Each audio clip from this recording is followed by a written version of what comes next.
And welcome back to Math with Mr. Gregoris. We're going to be solving two-step equations today. Come on over here.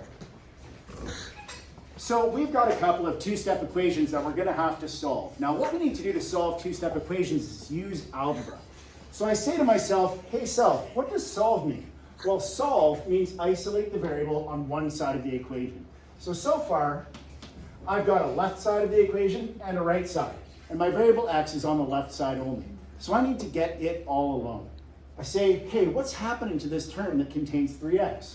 So this x term is multiplied by 3, and then afterwards, it has 5 subtracted from it. I want to use the opposite operations in the opposite order to get x all alone. So I'm going to get rid of this subtracting 5 right off the bat. So to get rid of subtraction of 5, I use the opposite operation, which is addition. And now I'm going to add 5. And what I do to one side? You must do to the other. I'll add 5 to the other side. So these will cancel out, and I'll say neat, neat. And I'm left with, on the left, just 3x.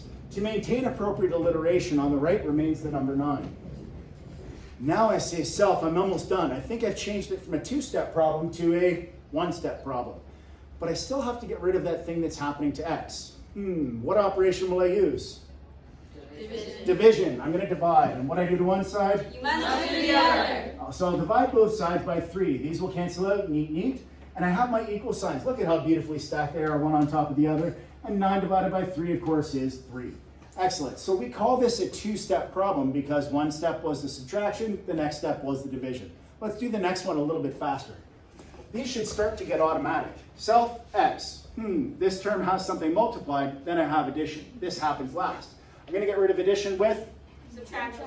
So I'll subtract 17, and what I do to one side? You must do the other. And now I'm going to write a new line, starting with a new equal sign directly underneath. These cancel, neat, neat, and what's on the left was negative 2x. I haven't done anything with it yet.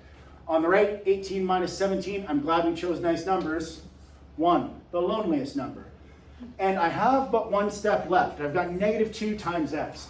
How do I get rid of this negative 2? Well, it's times. Times is multiplication.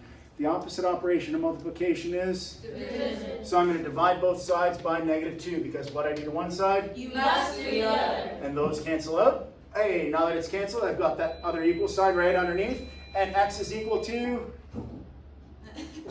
Negative 1/2. That's it for episode. Don't stop.